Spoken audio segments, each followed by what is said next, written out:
All right. Good morning. Good morning. Good morning. My name is Helen Christians. I am here to be your MC this morning at the Humanists of Greater Portland, and we've got a wonderful program for you this morning. I want to let folks know that HGP believes strongly in freedom of speech, but I must state that the views expressed by myself, our reader, today's speaker, HGP members, and our guests at today's meeting are not the official views of the Humanists of Greater Portland. Humanism is a philosophy informed by science, inspired by art, and motivated by compassion. Humanists strive to lead meaningful and ethical lives. We use reason and empathy to guide our decisions and actions. We live meaningful lives because we honor the fact that this is the only life of which we are certain. As humanists, we affirm the dignity and worth of all people.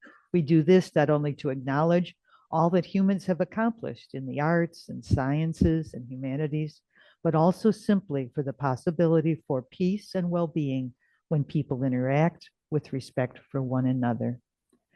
Leslie, I believe you are also our reader this morning. Oh, you're right here. There you are. You're usually over that way. Come on in and please do our reading this morning. As usual for a reading, I'll try to keep it short.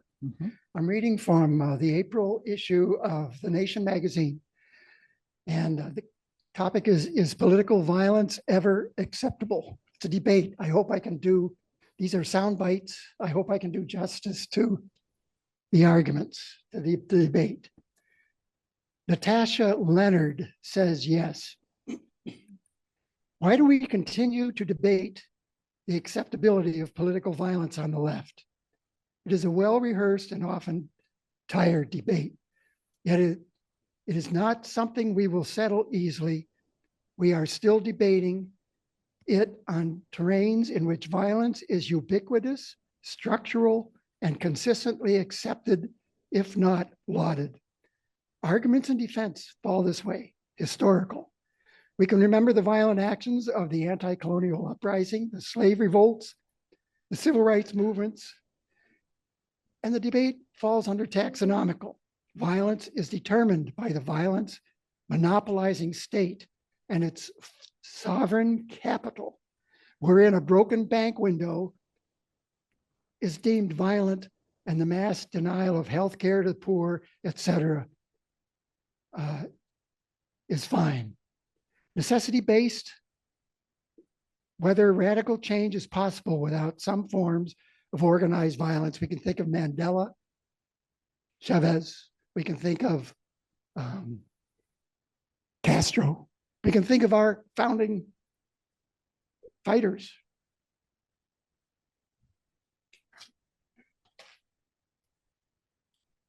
Some actions at riotous protests can be ill thought. A leftist political position insistent on condemning all political violence is a reactionary one. I condemn Hamas was promoted Israel's narrative in which history seemed to start on October 7th and has forgotten about the 75 years of occupation, displacement, and apartheid. Which violent activities continue every day without the demand for justification at all? Okay, now for the no, David Courtwright debates. The support that Luigi Maggioni received on social media was shocking. We should fight against corporate and political oppression, but there are no quick solutions. Some misunderstand the nature of nonviolence. People think of it as passive resistance. It is a means of exercising power. It's based on the idea that persistent protest and performative action can bring about change. Our ends and means must be compatible. Erica Chenoweth and Barry Steffen studied hundreds of struggles for political change and found that nonviolent methods were twice as effective as using military force in achieving the desired results. Nonviolent action is also more likely to generate greater democracy and political freedom. Single most important factor is the scale and range of popular participation. To emulate the assassination of the CEO Maggioni would generate sympathy for the victims and turn people against the perpetrators and the cause of justice they claim to represent. The best viable assault against the foundations of democracy is to mobilize massive nonviolent protest. The task before us is to organize a true majority of Americans to oppose the current trajectory. Acts of violence are contrary to that purpose and will only deepen the crisis and entrench the forces of reaction. Thank you. Good, yeah. Thank you. Those were two really strong points of view, and I'm really glad you read the nonviolent one second. I think it turned out to be the stronger of the two debates. I disagree, sorry. Of the American Humanist Association. The American Humanist Association has developed 10 commitments, which are a gentle guide that recognize behaviors that follow humanist principles. Our topic today, economic insecurity in Oregon, incorporates the humanist commitment of ethical development, which includes fairness, cooperation, and sharing, are among the first moral issues we encounter in community. And social justice, forming a society where everyone has opportunities and access to resources they need to thrive. This includes things like equal rights, equal treatment under the law, and fair access to education, healthcare, and economic opportunities.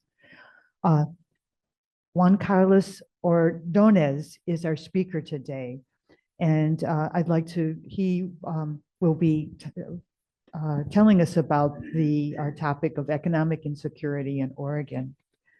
Juan Carlos is the communications director for the Oregon Center for Public Policy. Juan Carlos manages the center's communication strategies and media relations, collaborates with coalition partners, and is a key member of the center's policy team. He graduated from Harvard Law School, a former litigator and a former freelance writer. He is also the host of Policy for the People, Oregon Center for Public Policy's syndicated radio show and podcast. So we're really lucky to have him here today. We're going to take questions at the end, and thank you, Juan Carlos, for being with us today. Okay, thank you. Well, thank you all for having me here this morning. It's great to be here. It's been actually a long time since I've given a presentation, so it's really fun to sort of shake off the rust.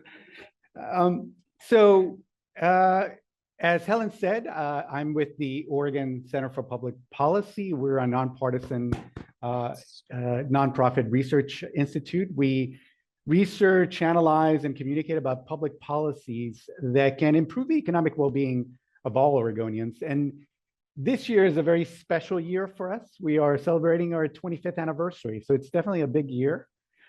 It's also turning out to be a very challenging year from the perspective of public policy for those of us who want to advance economic justice, want to make sure that everybody has an opportunity to thrive. Because, you know, as I look back when I first received the invitation to come and speak here, that was in late December. And at the time, I couldn't make the originally proposed date of February. It was sometime in February. So here I am in late April. And just to think about how radically things have changed in the policy landscape in those 4 months. It's incredible. We are beginning already with as you will see, economic insecurity is widespread. And the policies that we see coming out of Washington, D.C. threaten to basically pour gasoline into a smoldering fire. So in this presentation, and it's divided into 4 parts, I'm going to begin by first taking a look at economic insecurity in Oregon, some of the main indicators to get a sense of sort of where we are. The second part, I'm going to talk about the rise of economic inequality and consider whether there's a connection between that rise of inequality to economic insecurity. Third, I'm going to talk about those policies coming out of the Trump administration and Congress and what they mean for the economic well-being of Oregonians and people across this country. And fourth, I'm going to finish by sort of just taking a high-level look at some of the strategies that we need to be pursuing in terms so that we can actually advance economic security across the country. Okay, so with that, let's get started. And I said we're going to begin by talking about economic insecurity and just how widespread it is. And the short answer is that it is quite widespread here in Oregon and across the country. And I should say that while I'm looking at Oregon figures a lot in terms of economic insecurity, the reality is that Oregon is not special in any way in this respect. This is Oregon reflects a lot of what's going on across the country. But when one thinks about economic insecurity and sort of what it takes to make ends meet, we sort of begin by looking at what the official poverty figures mean and what they say about economic insecurity. So what does it mean what does poverty mean officially in our country? So the official definition of poverty dates back to the mid-1960s. Back then, an economist working with the Social Security Administration, her name was Molly Orshansky, developed what are now known as the poverty guidelines. And she basically at that time estimated that it took, the cost of food accounted for about a third of a family's budget. So she developed a poverty measure based on the cost of a modest basket of food. Now, Molly Orshansky never intended for this to become an official lasting definition of poverty, but actually the administration at that time adopted it and sort of ran with it. And so we've been stuck with that definition ever since. So what does that look like in terms of actual numbers? Well, the poverty line varies according to family size, but in 2025, just to give you an example, for a family of four, and this is all across the country, but for a family of four to be considered poor, it had to earn $32,150 or less. So what this means is that you take a family of four that makes, say, $35,000, and they are not considered to be poor. But it's just not possible. There's no way that a family of four can make it with that kind of income in today's economy. So is there a better measure? Oh, and by the way, even under this very, any economist who has looked at the official definition of poverty, any analyst knows full well that this definition is just unrealistic. It severely undercounts economic need. So is there, even under that very low bar that the poverty line sets, we still have quite a number of people in our state who failed to rise above the poverty line. So let me share with you some of the top line figures. And these are figures for 2023. These are the most recently available figures. So in 2023, we had about 422,000 people in our state who live below the poverty line. That is about 10.4% of the state's population. So think about it, 1 in 10 Oregonians cannot rise above the federal poverty line, even though, as I said, it's a very low threshold. The story for children in our state is actually worse. The child poverty rate is about 12%. There's a common misconception out there that people who live in poverty don't work, but that's actually not at all the case. In fact, 54% of households in poverty have at least one member of the family who works. In other words, more than half of the people in poverty are part of the working poor. So a lot of Oregonians live in poverty despite the low threshold, but this is an inadequate definition of what it actually takes to make ends meet. So is there a better definition? Is there a better measure of economic need? And there definitely is. One analysis that we really like was developed by the United Way. A few years ago, they developed an analysis that goes by the acronym ALICE. And ALICE stands for Asset Limited, Income Constrained, Employed. And what ALICE essentially does is it considers all of the essential needs of families. So it establishes what it calls a survival budget, sort of the minimum you need to make ends meet. And this index takes into account housing, food, childcare, transportation, healthcare, technology, because in today's economy, to work, you kind of basically need access to the internet and some other technologies. It also sets aside, assumes that the family needs a small contingency fund. So Alice also provides an estimate for families of different sizes, because definitely the cost of what it takes to make ends meet varies by family size.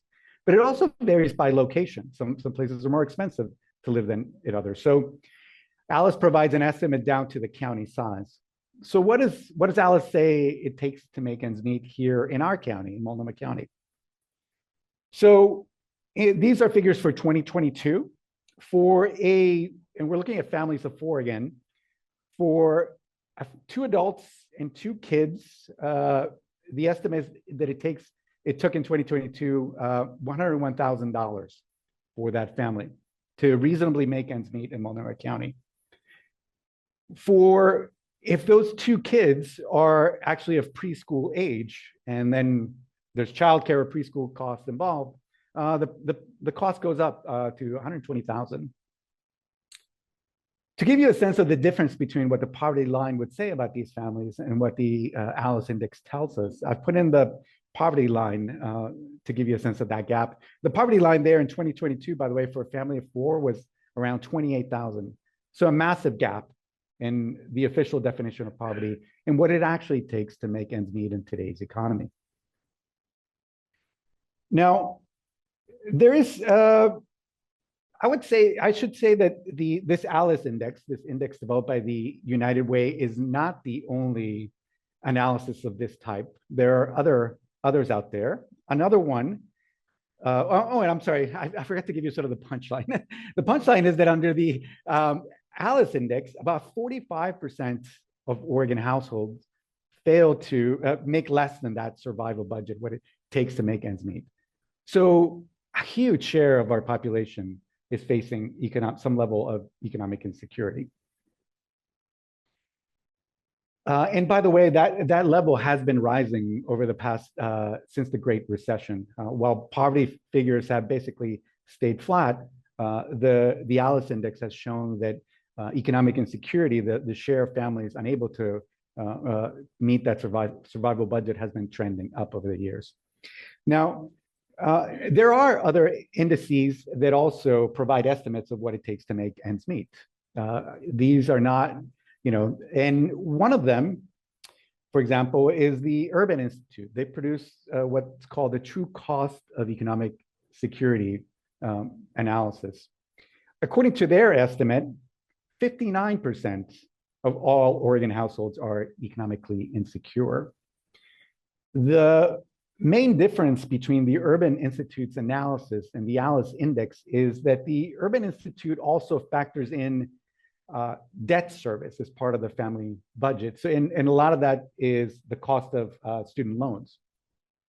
When you factor that in, and the Urban Institute also provides a little bit more generous food budget, sort of like higher quality food than what the ALICE index assumes. So you end up with a higher share of families in Oregon, more than half, that are economically insecure under this analysis. Now, I'm not going to argue which one is a better analysis, whether the Urban Institute is more accurate or the United Way's ALICE index. There are others out there that sort of basically come out roughly in this area. The main point here is really just to illustrate that economic insecurity in our state is widespread. It is far, far higher than what the poverty guidelines would suggest.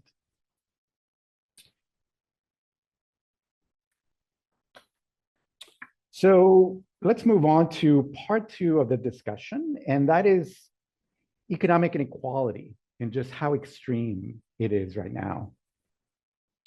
So at the same time we're seeing widespread economic insecurity, we've also been seeing the rise of economic inequality.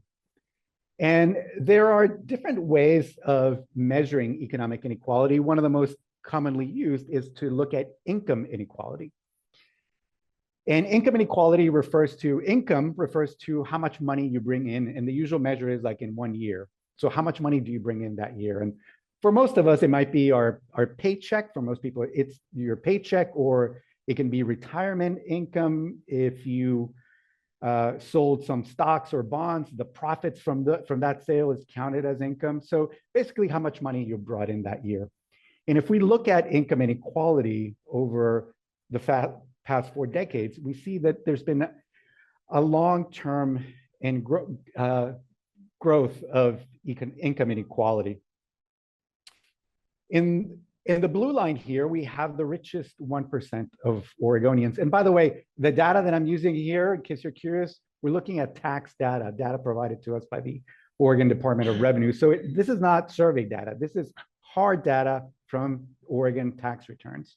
And what they show is that if you go back to the 1980, the average member of the richest 1% was pulling in about $406,000 that year. By 2022, which is the most recent figure that we have, that had risen to more than $1.3 million. Meanwhile, the median income in Oregon, so the typical Oregonian, the Oregonian right in the middle of the income distribution, in 1980, that person was made $41,000. And if fast forward to now, that person's making about $47,000. So we're seeing a long-term stagnation of the median income, while the income at the very top has been rising. But income inequality actually gets even more extreme when we zoom in and look at that top 1%, and in fact, look at the richest 1/10 of 1%. You can think of the richest 1/10 of 1% as the richest 1 out of every 1,000 people in the state. And in 1980, that person was making $1.1 million. If you look at now recently, that has risen to 5.8 million. So yes, a year. And that's important to keep in mind that we're talking about a yearly amount. We're talking about income here. And that actually is a good segue to the next point that I want to make, is that income is only one measure of economic inequality, but the situation is even more extreme when one considers wealth inequality. And by wealth, we're talking about your net worth. If you take all of your assets, your house, your car, all the stuff that you own, any financial portfolio that you might have, any business that you own, you take all that and you subtract your debt, you end up with your net worth, with your wealth. And when we look at inequality in terms of wealth, it is absolutely mind-boggling. Here in Oregon, our state's 3 billionaires in 2022, these are the most recent figures that we have. These 3 billionaires together had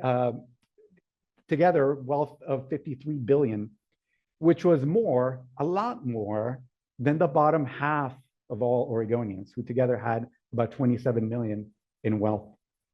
In fact, the richest billionaire in Oregon, Phil Knight, by himself had more wealth than the bottom half of all Oregonians.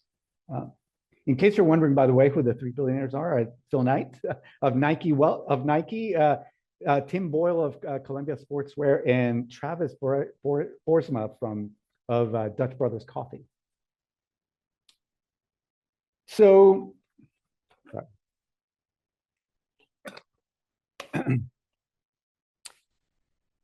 so this raises, we've seen how widespread economic insecurity is, and we've also seen a rise in economic inequality. So it bears asking the question: is there a connection between the two? Is there a connection between economic inequality and economic insecurity. It's interesting that the research, there's not a lot of research looking specifically into this question. There is some that does provide some information, but there's very good reasons to think why there is indeed a causal connection here. So one reason is that the research shows quite clearly, that's been developing over the years, that rising economic inequality reduces economic growth. It slows down economic growth. And so when you think about it, if the pie is growing more slowly and those at the top are getting more and more of that pie, there's just a lot less to go around. And so it makes the rest of us more economically insecure. Another reason to think about why there is a connection between economic inequality and economic insecurity is that the wealthy, oh, there's a typo there. The wealthy can outbid ordinary folks. So the more and more assets that they have, they can outbid ordinary folks when it comes to buying houses, farmland, what have you. They can outbid you, and in that process raise the cost of everything for everybody else. And indeed, there is some research showing that that is indeed what's happening. By the way, does anybody know who the biggest owner of farmland is in the country? Any guesses? It's Bill Gates. He owns the most farmland of any person. He's been outbidding other people. Another reason one can think about of this connection is that economic inequality creates a more unstable economy. The research shows that the countries that are more unequal are also, their economies are more unstable. People tend to assume greater debt, there's greater speculation, just an overall more unstable economy. And in fact, if you think about the Great Recession, the recession of 2008 and 2009, that's a pretty good illustration of this, how this instability, a more unstable economy can foster greater economic insecurity. So at that time, we saw the rise of subprime loans. There were the collapse of that market was what triggered the Great Recession. Those subprime loans were risky loans peddled to low and moderate income families, a lot of them families of color. And when that market collapsed, it left devastation in its wake. A lot of families lost their homes at that time. Now, in the Great Recession, pretty much everybody took an economic hit. Even the rich lost a good bit. But here's the key. The rich recovered quickly, very quickly, as we saw in the earlier chart. But a lot of families, it took a long time for their income levels to recover, if they recovered at all. So that's another reason to think that economic inequality directly or indirectly leads to greater economic insecurity. The final reason is one that maybe you would guess, it's fairly obvious, and that is just the connection between money and political power. The more money, the more income and wealth the rich accrue, the more their economic power grows. And they're able to influence policy, the policy that gets enacted at both the state and federal level and local, and they can push through policies that benefit them, not the rest of us. Certainly Elon Musk comes to mind right now in terms of what's going on. But certainly we see that in many spheres. It makes it, it's part of the reason why we see policies that, or at least change, that policy has not been changed to keep up with the needs of workers. In terms of, we see this quite often in tax policy, that policymakers push for tax breaks for corporations and the rich, even though when you survey most people say that's not at all what we want. In fact, I went to a protest recently and saw the sign is like, no one voted for tax cuts for billionaires. But yet we see often in tax policy this dynamic, which is a good segue to the next part of our presentation, which is the Trump policy agenda and how it threatens economic insecurity. And So, and this is happening at different levels. And by the Trump agenda, I also mean to include Congress and the Republican-controlled Congress. Right now, there is a move, as you have probably all heard. The big topic of discussion in Congress right now is the renewal of the 2017 Trump tax cuts. So the background for this is that in 2017, during the first Trump administration, Congress passed the biggest change to our tax system, federal tax system, in probably about 4 decades, since the 1980s. It was a massive tax package, included provisions for personal income tax cuts and corporate tax cuts. At that time, to sort of because of procedural needs and sort of to make it seem to keep the cost of the tax package low, the personal income tax cuts were made temporary. They were set to expire, and they're set to expire this year. So we knew all along that we're going to have this fight as to what was going to happen to those personal income tax cuts this year, and that Congress was going to have to debate it.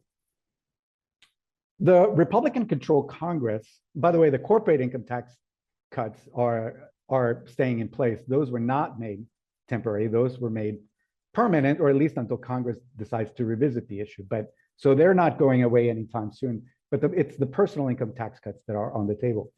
Now, what the Republican-controlled Congress, their plan is to renew the tax cut, the personal income tax cuts in full. Pretty much that's the plan.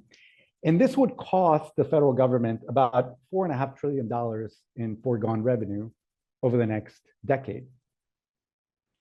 And this is a tax package, as the original 2017 tax cuts were, a tax package heavily tilted in favor of the rich.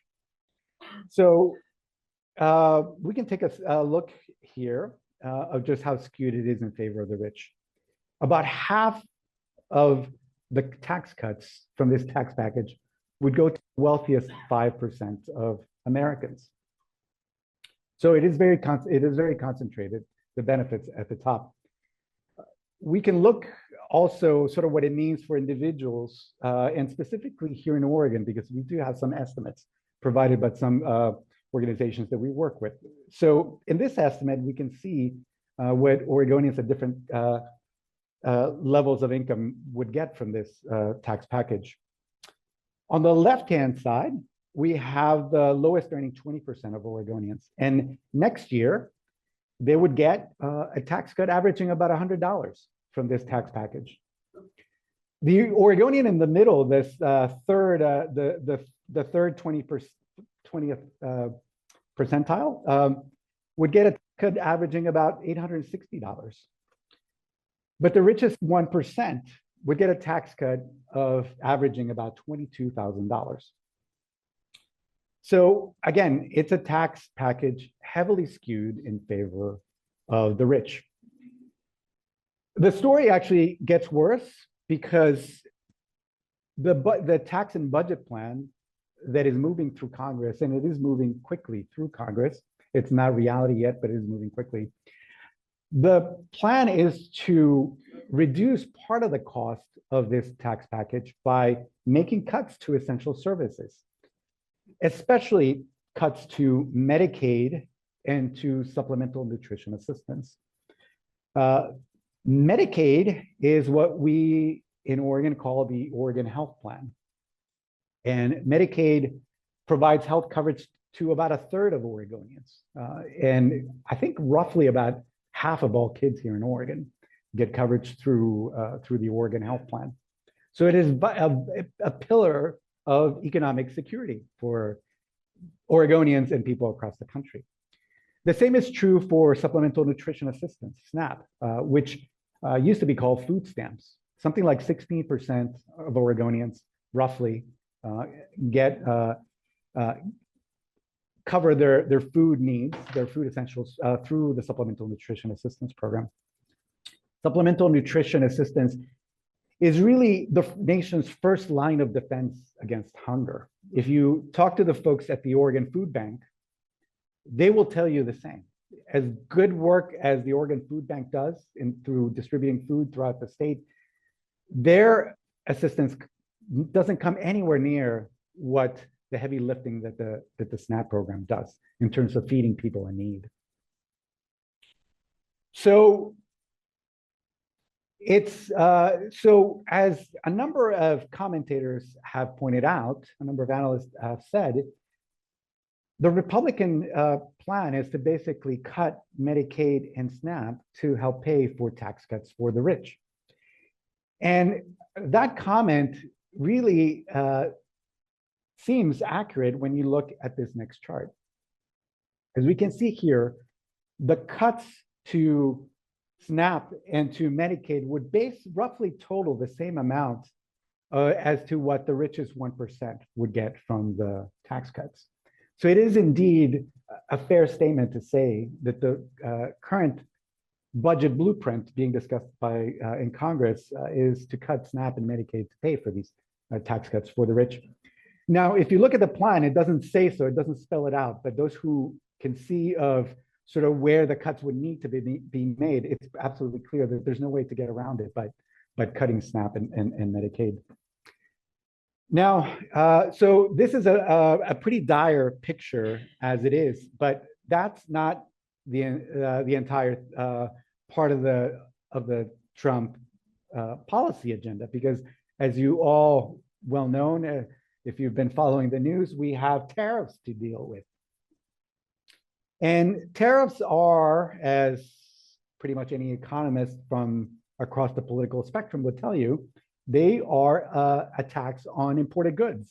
And they are a tax that ultimately falls on consumers for the most part in the form of higher prices. So what is the impact when you add it all up together? The tax cuts being proposed in Congress, the budget cuts to Medicaid and SNAP, and the tariffs that President Trump announced on April 2nd, so-called Liberation Day. Well, this is what they look like. So here, the Yale Budget Lab has done this great analysis of sort of adding it all up. And their analysis assumes in terms of the tariffs, it assumes the tariffs announced on April 2nd by President Trump. Since then, he has put a pause on some of them for 90 days so that the clock is ticking. He has raised tariffs on China a lot more and then sort of cut them back. And so it's a moving target, but for purposes of this analysis, it assumes the April 2nd tariffs. And what this shows is when you add it all up, the tax cuts, the budget cuts, and the tariffs, the lowest earning 20% would lose more than $2,000 as a total impact. So that's about 10% of their budget. And these are families that are already not making ends meet. These are the families that are struggling the most. And they would take the biggest hit and a very big hit. And in fact, every income group would take a hit, except those at the very top. And the only ones that really come out ahead here in a big way are the richest 1%, who would see their income, who would see gains of more than $25,000. So the Trump policy agenda and what we're seeing out of the Republican Congress is really a recipe for greater economic insecurity here in Oregon and all across the country. So to wrap up my presentation, I just want to say a few things about sort of where we need to go, what the kinds of changes that we need to happen to steer us in a direction of greater economic security.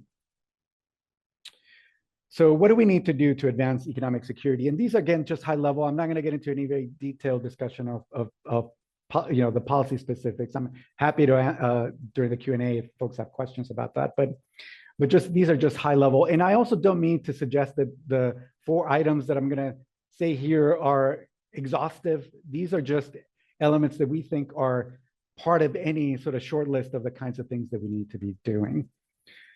So the first is to live by the principle of do no harm. And that right now means, rejecting the plans that are moving through Congress. As I said, the budget blueprint moving into Congress is moving, and it's moving very quickly. It would, these are providing more tax cuts for the rich, tax plan heavily skewed in favor of the most well-off. There would be cutting essential services. So this is exactly the wrong plan for our country. We need to live by the principle of do no harm, and we need to do what we can to stop this plan. So we think that there's definitely a better approach that Congress can take when it comes to the renewal, the expiration of the Trump tax cuts. The common sense, obvious move here, if you're interested in advancing economic security, is to let the tax cuts for the wealthy expire and renew the tax cuts for the middle class and for everybody else. And that way you can avoid having to cut Medicaid and SNAP. That move alone would save more than enough money to leave Medicaid and SNAP alone. The next thing that we need to do is we need to invest in the public structures that provide economic security. At both the state level and at the federal level, we need to put more resources into healthcare, making healthcare affordable, housing, education, transportation. There's a lot of really good investments that we need to make that we have neglected to make.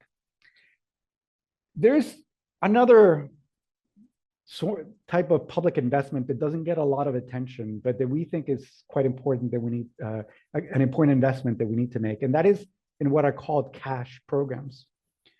There's been a lot of research coming out in recent years that show that when you give struggling families cash, unconditional cash, it goes a long way in stabilizing their finances and improving their economic well-being, mental health. So we think that it's high time that the state of Oregon, and these programs, by the way, go by the name of, they're often called guaranteed income. And we think it's high time that Oregon and the federal government establish a guaranteed income program. These are basically an income floor, establishing an income floor beneath which no one can fall. The next thing that we need to do is we need to raise taxes on the rich and on corporations. And if we're going to make the public investments that we need to make in education, healthcare, housing, what have you, we need resources to pay for those investments. And the most logical place to look for those resources is with the rich and corporations who have benefited the most out of the economic growth over the past 4 decades. They've benefited, by and large, have captured the income gains during that period. So we need to tax the rich and corporations in order to raise the revenue that we need to make investments. But there's another good reason, a reason in and of itself to tax the rich, and that is to address the vast economic inequality that has arisen, as we saw before. There is economic inequality is damaging to our nation, not only in increasing economic insecurity, but it causes a lot of ills to our country. For example, there's research even showing that it's killing us. Economic inequality is leading to shorter lifespans for the people of this country. There's a causal connection there. So one of the most straightforward ways, perhaps the most straightforward way of reducing economic inequality is through taxation. And so we think that it's high time that we have some sort of wealth tax enacted, and that would be the most straightforward way to shrink economic inequality down to size. And then the last thing that we need to do to increase economic security here is to increase worker power. Right now, workers, even though there's a great deal of interest in workers to form unions, more than something like 70% of the public supports unions.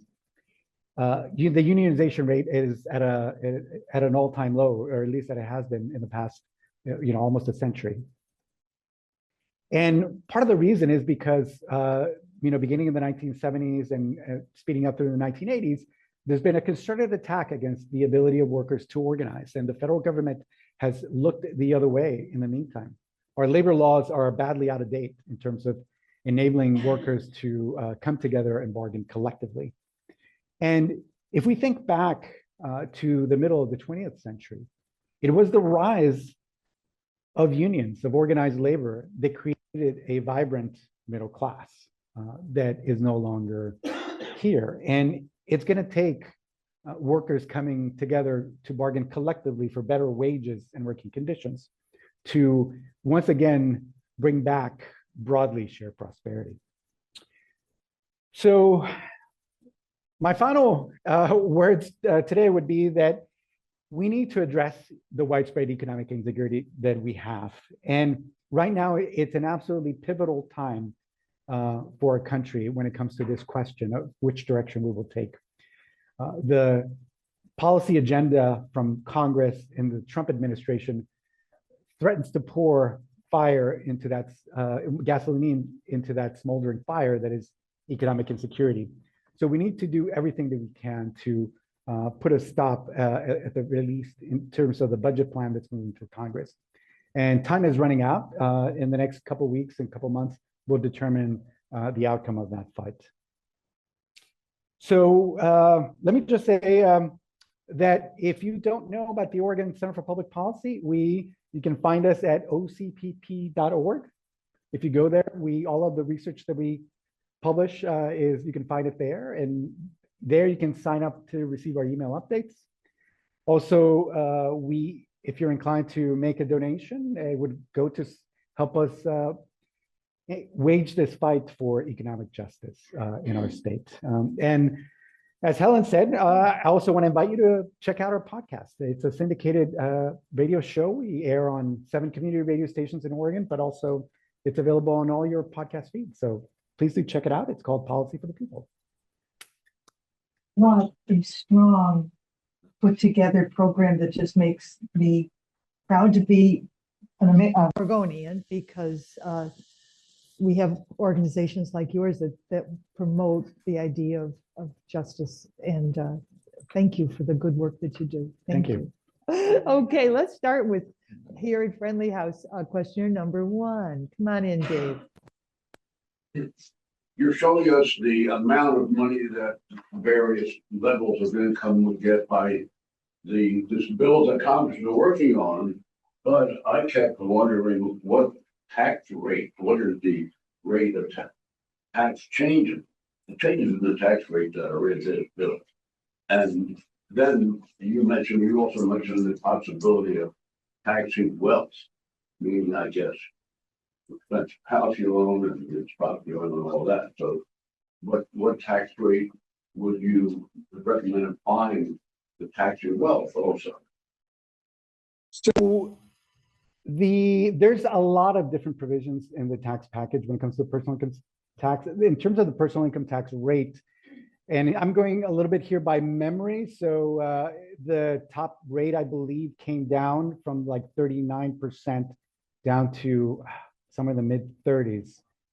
So I don't have that figure right in front of me.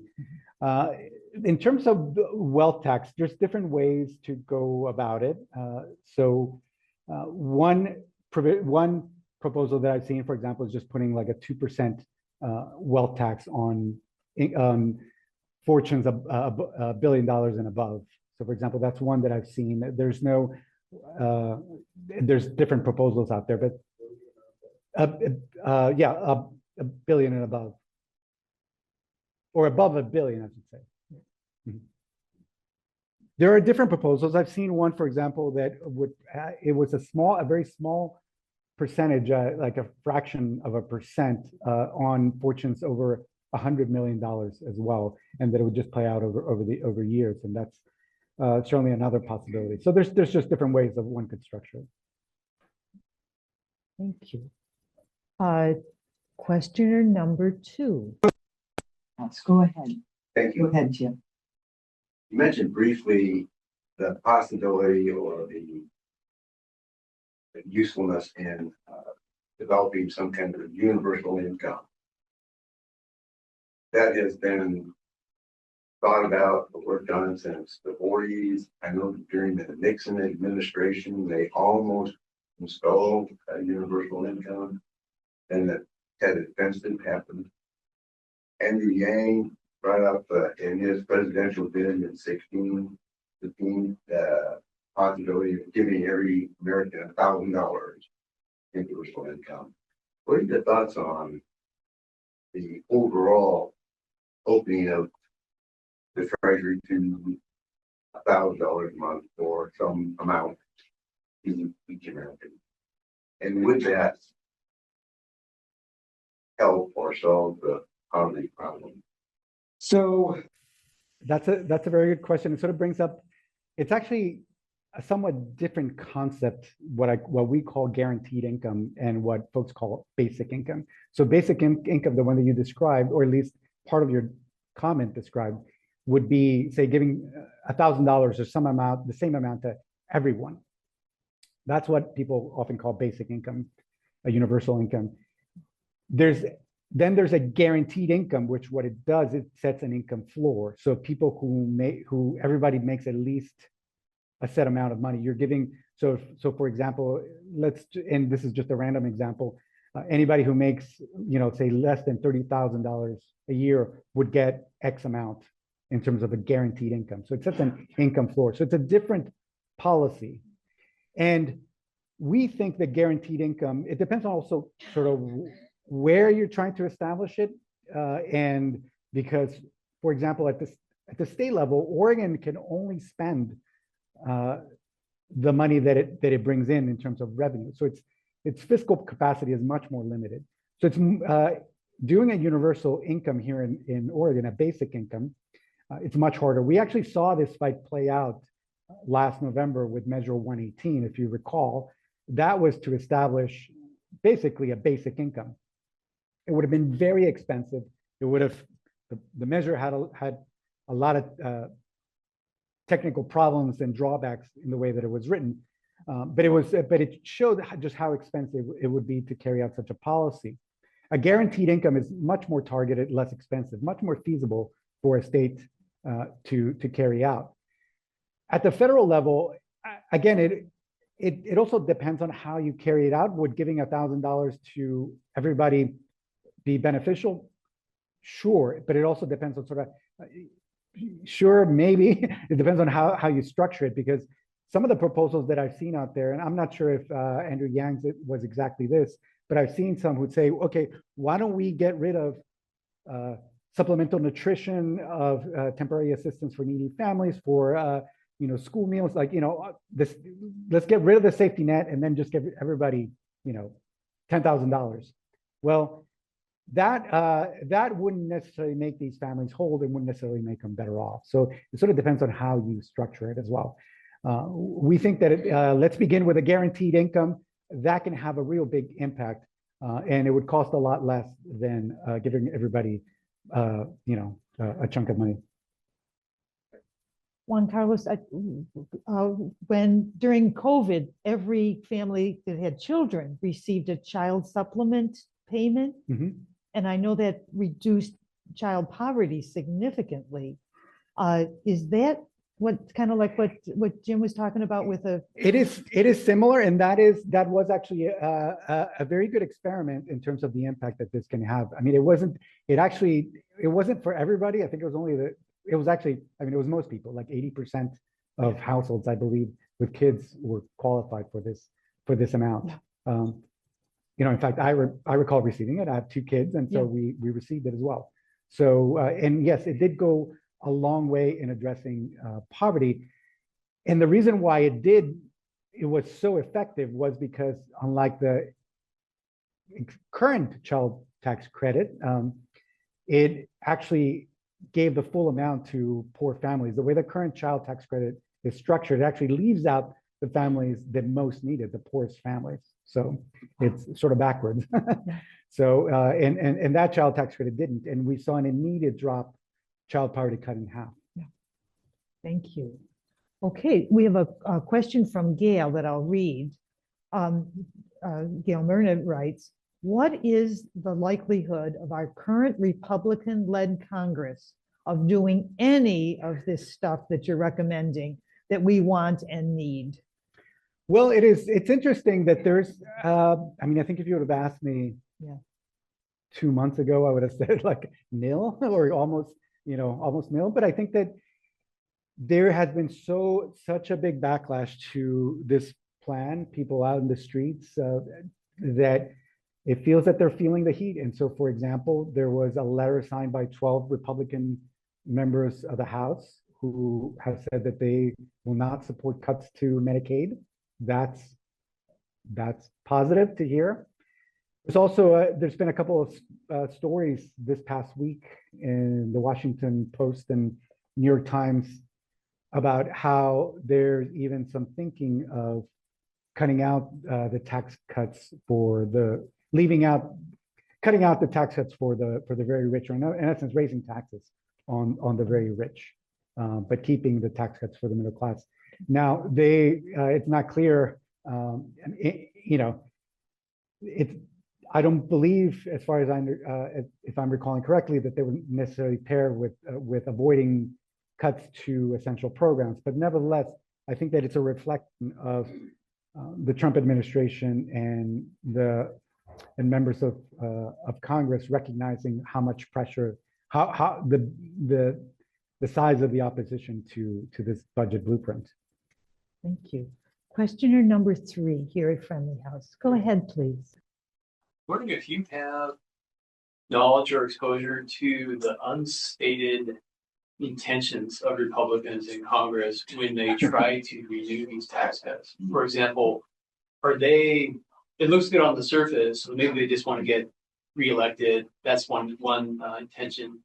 Another one could be that they want to reward their wealthy supporters. The other one could be is they don't want to give handouts to unearned handouts to the poor people. Do you know how they're thinking about that? I think that all those things are part of the equation. I'm not sure that there's one reason that explains it entirely. I certainly think that part of it is ideological. They think, despite all the evidence that has accumulated over the years, that cutting taxes on the rich is not good economic policy. It doesn't lead to more economic growth. In fact, it's probably the opposite of that. Nevertheless, this trickle-down idea persists. I think that that's part of it. I think certainly that their contributor, they're the ones who fund them are very rich themselves, and these are the kinds of policies that favor them. I think that that's definitely part of the equation. Certainly, when it comes to tax policy, that is, in some aspects of it, it's hard to reach a different conclusion. Let me just give you an example. There's this thing called the carried interest loophole. I don't know if folks have heard of it, but it's a tax break that only benefits private equity, these firms that buy up companies and end up sort of like selling the parts in essence and raking in a lot of money. The carried interest loophole basically makes it so that the people who work in these private equity firms can treat what otherwise would be their wages, their salary, which would be taxed at whatever the highest tax rate is, 36% these days. It came down from the top, but anyway, that would be taxed at the capital gains rate, so much lower, like 20%. So it's completely absurd because it's just treating their wages as capital gains income and giving them a massive tax windfall. Anybody who's looked at this knows how brazen it is, how just absurd it is. Even President Trump back in has talked about getting rid of this loophole. A lot of people have, and somehow it never seems to happen. And that's because private equity pours in a lot of money into political contribution.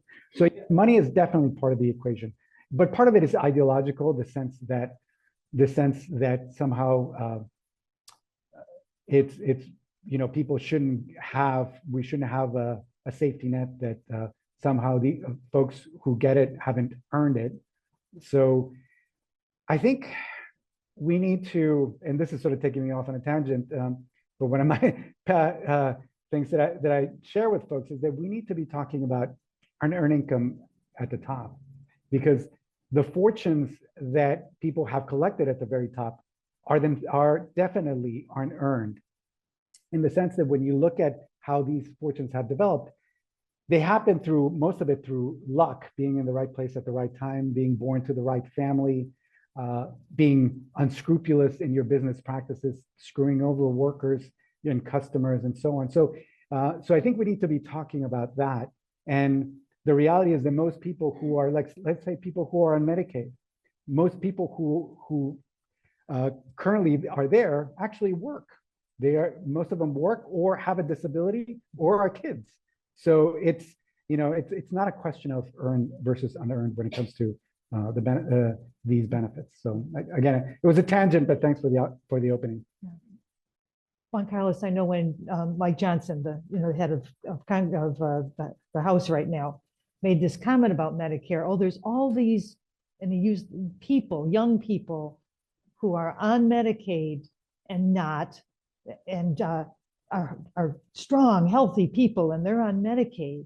I cannot tell you the number of kids I've encouraged to get on the Oregon Health Plan when they turn 26, are working, but don't have a job that gives them health insurance.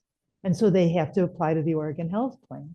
And most of these strong, healthy people that Mike Johnson was talking about, who's on Medicare and making it on, like they're just lazy sitting on their mother's couch, are employed in maybe 2 or 3 jobs, but no health insurance through any of those jobs. And they use that idea of, oh, unearned, they're lazy, and it's not true at all. Yeah, it's not true at all. That's absolutely right. Yeah. Yeah, not true at all. Okay. Question number 4. Yes.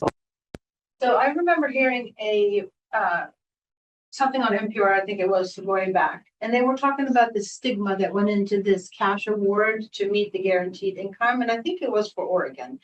And the whole study was made on, is it true that if you just hand people money, they're going to be reckless with their money?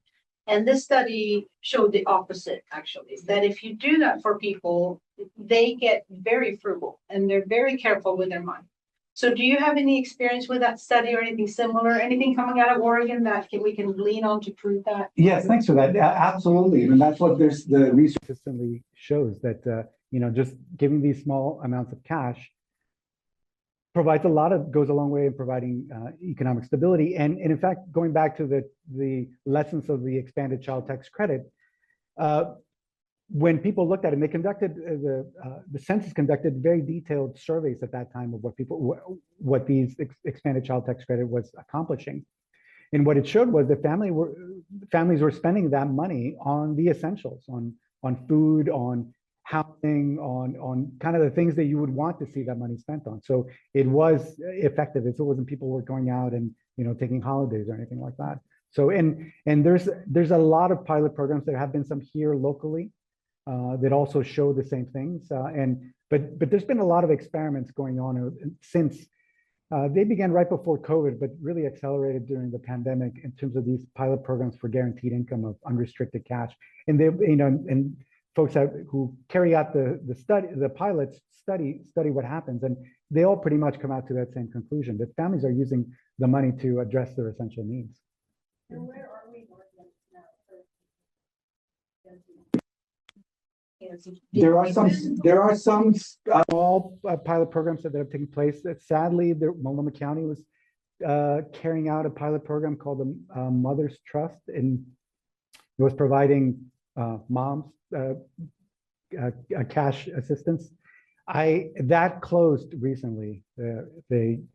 We are advocating for the establishment of a guaranteed income program here in Oregon. It's a long-term fight. Right now, we are focusing on, there's different avenues to go about it. I mean, we think that ultimately, if you're going to establish this kind of program, one of the most effective ways to do it is through the tax system, because it reaches a lot of people already.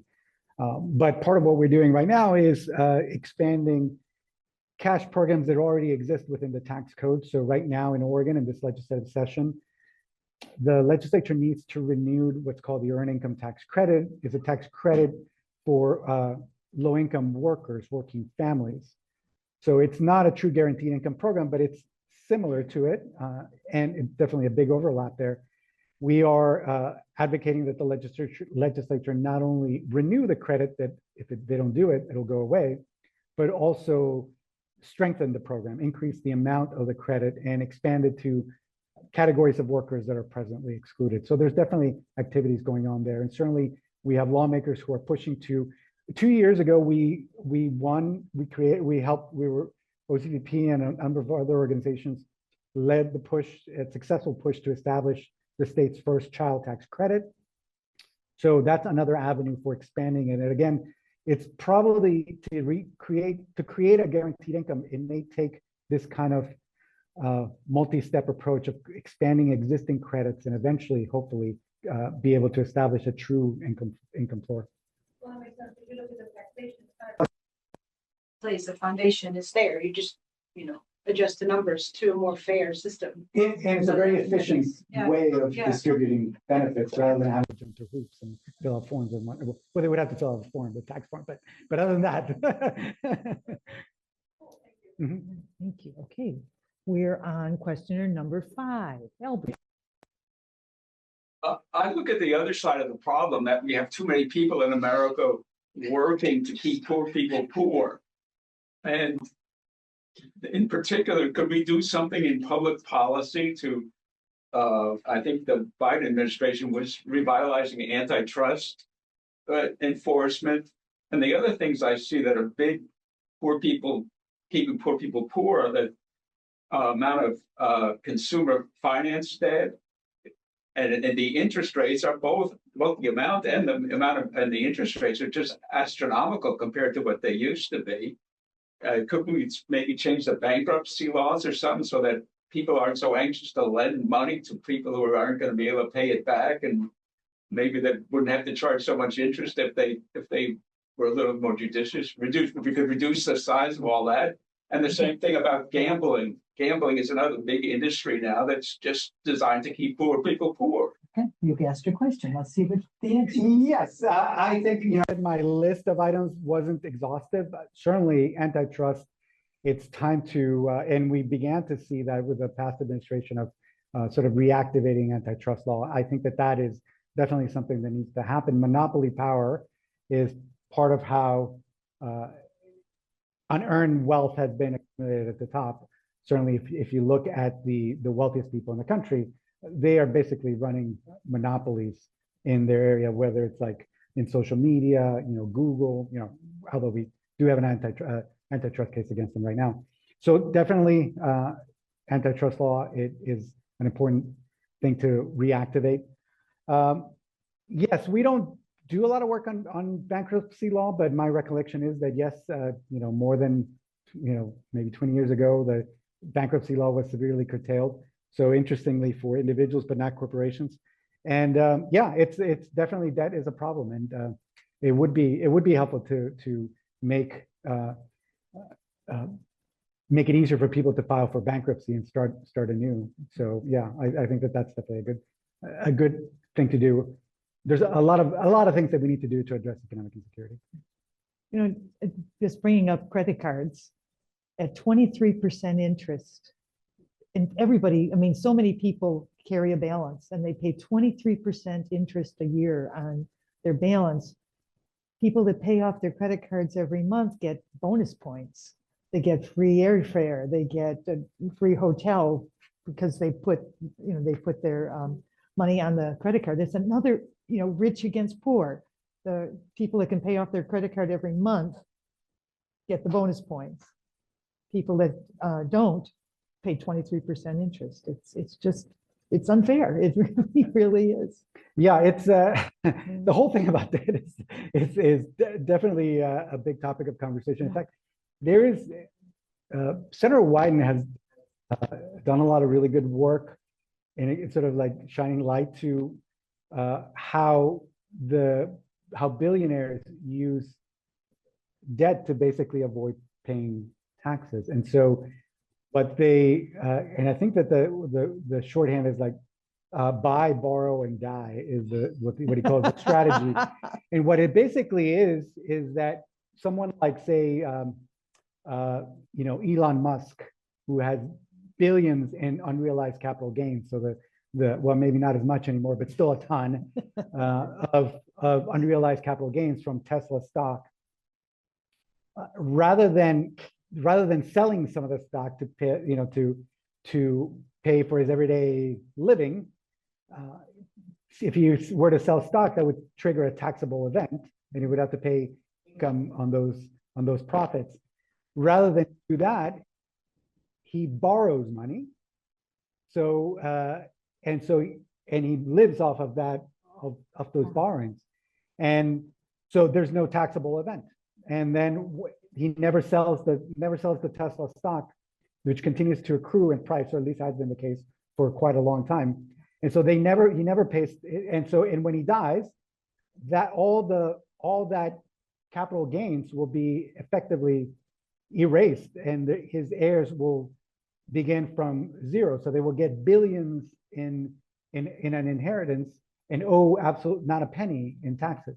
And so this is the strategy that, that's called buy, borrow, and die, as one of the biggest loopholes that currently exist. And it threatens to, and it's already happening, of allowing massive fortunes to pass to heirs without paying any tax. So yeah, the debt gets manipulated in many ways. Many ways. Thank you, Juan Carlos. We have a question from the chat group. What actions do you recommend the humanist group take, as an organization? Is there anything organizations can do? Yes. I think that right now, if you're not engaged in the federal fight in terms of the tax and budget plan being pushed through in Congress, that is a good place to engage. It's a little bit difficult for those of us here in Multnomah County or the greater Portland area, in that there's really only one member of the Oregon delegation that supports the current plan. That's Cliff Bentz out in Eastern Oregon in the 2nd Congressional District. And weirdly enough, his district has the highest share. Not weirdly, it's just a reality, because it's a very rural district. Has the highest share of any district that receives Medicaid and supplemental, and there are on SNAP. So his district will suffer more than any other district if the current plan goes through. They will also benefit less from the tax cuts than any other district. Nevertheless, he supports it. So if you know people out in that district, talk to them, get them to weigh in, and just look for ways to support, to oppose what's going on in Congress right now. There's also ways to plug in terms of the current Oregon legislative session. A lot of good proposals out there. Like I said, we're fighting right now to not only renew the Oregon earned income tax credit, but expanding it. So writing to your lawmakers, telling them that you support the renewal and strengthening of the ITC is a very good thing. Okay. So, and just long term, this is something I tell people just about everything. I love to talk about tax policy, because tax policy really is, in so many ways, at the heart of having a society that has widespread, if we want to have broad economic security, tax policy is essential. And so what I would say to people is get engaged in tax policy and fighting for a more progressive tax system overall. So you talked about the lottery, and the lottery is the Oregon lottery is an important way in which we fund services. It's extremely regressive. It promotes addiction. It's a tax on the poor. That's just one example of the many inequities in our tax system here in Oregon. Our overall tax structure here in Oregon, I didn't even get to talk about this, but it's overall a regressive tax system that asks proportionally more of the poor than of the rich. When you add in all the taxes that people pay, not just the income tax, but property taxes, excise taxes like gasoline and tobacco. When you do the whole shebang, it's a regressive system. So fighting to have a more progressive and adequate tax system where we can raise the revenue that we need to invest in our essential services.